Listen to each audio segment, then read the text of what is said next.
Wilayah yang sekarang dikenal sebagai Indonesia memiliki sejarah panjang sebagai pusat perdagangan maritim. Sejarah panjang ini dimulai pada zaman prasejarah ketika manusia pertama kali menyeberangi samudra untuk mencari sumber daya baru dan tempat tinggal yang lebih baik.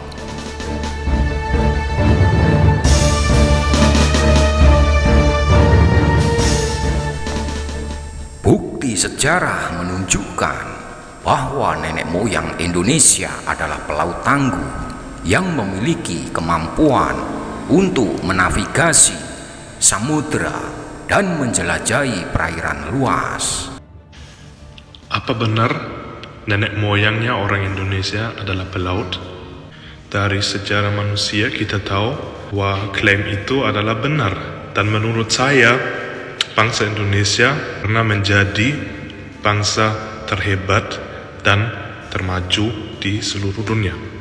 Salah satu bukti sejarah tentang kemampuan pelaut Indonesia adalah pengaruh yang dimiliki oleh Nusantara dalam perdagangan maritim pada abad ke-7 hingga ke-13. Pada masa itu, kerajaan-kerajaan di Nusantara memiliki jalur perdagangan maritim yang terhubung dengan negara-negara Asia Tenggara, Cina, India, dan Timur Tengah. Kurang lebih 40.000 tahun yang lalu, benua Afrika, Asia, dan Eropa masih connect dengan darat. Ya, maksud dulu bisa jalan dari Afrika Selatan sampai Indonesia, sampai Pulau Jawa. Tapi di zaman ini, bangsa Indonesia sudah punya kapasitas untuk mengkolonialisasi pulau-pulau lebih kecil yang tidak dikonek sama benua-benua lain, yaitu adalah seperti Flores.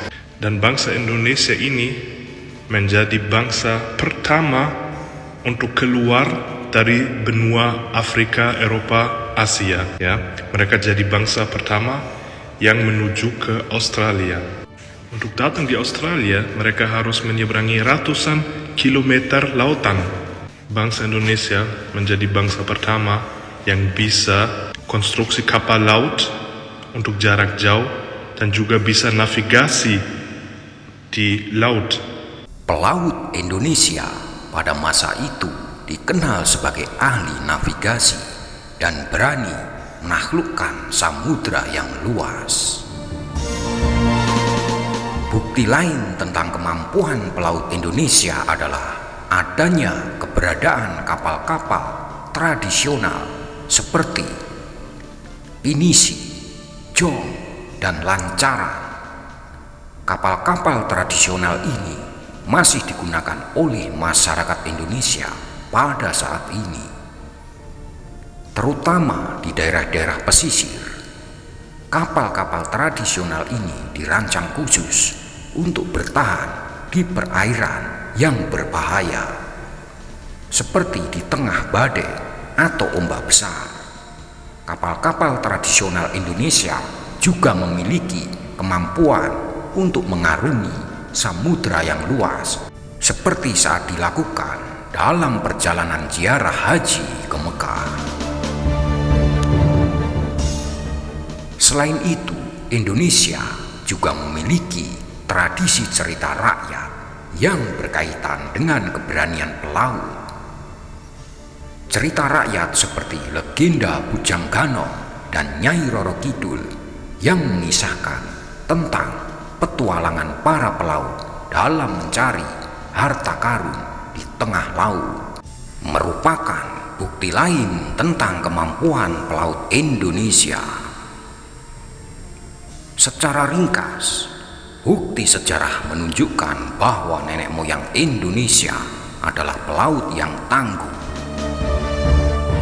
Kemampuan pelaut Indonesia dalam menavigasi samudra dan menjelajahi perairan luas diakui oleh banyak negara di dunia. Untuk konstruksi kapal laut untuk jarak jauh dan navigasi jarak jauh, di masa banyak-banyak bangsa manusia masih tinggal relatively primitif ya, itu satu level dengan misi Apollo 11 atau pendaratan di bulan. Dan waktu mereka datang di Australia masih agak ada megafauna atau hewan-hewan yang besar dan banyak predator-predator bahaya, tapi masih mereka bisa kolonisasi Australia. Selain ini, ribuan tahun sebelum revolusi agrikultur atau revolusi pertanian, bangsa Indonesia sudah punya pedesaan dekat laut. Mereka sudah memanfaatkan resource-resource dari laut seperti ikan dan seafood yang lain. Dan mereka juga udah punya pulau trade. Ya, mereka sudah jual beli barang dari pulau-pulau lain dari jarak-jarak relatif jauh yang bangsa-bangsa lain di dunia, di bumi ini belum ada kapasitas untuk trading, untuk punya pendesaan. Jadi menurut saya di zaman ini 40.000 tahun yang lalu bangsa Indonesia itu ya menjadi bangsa termaju di seluruh dunia. Bukti sejarah ini terlihat dari pengaruh Nusantara dalam perdagangan maritim pada abad ke-7 hingga ke-13. Keberadaan kapal-kapal tradisional seperti pinisi, jung, dan lancaran, serta cerita rakyat yang berkaitan dengan keberanian pelaut Nusantara. Ya, mereka sudah jual beli barang dari pulau-pulau lain dari jarak-jarak relatif jauh yang bangsa-bangsa lain di dunia, di bumi ini belum ada kapasitas untuk trading, untuk punya pendesaan. Jadi menurut saya di zaman ini 40.000 tahun yang lalu bangsa Indonesia itu menjadi bangsa termaju di seluruh dunia. Dan dengan cerita ini saya berharap bangsa Indonesia sekali lagi bisa jadi seambisius ini dan bisa lagi menjadi maju.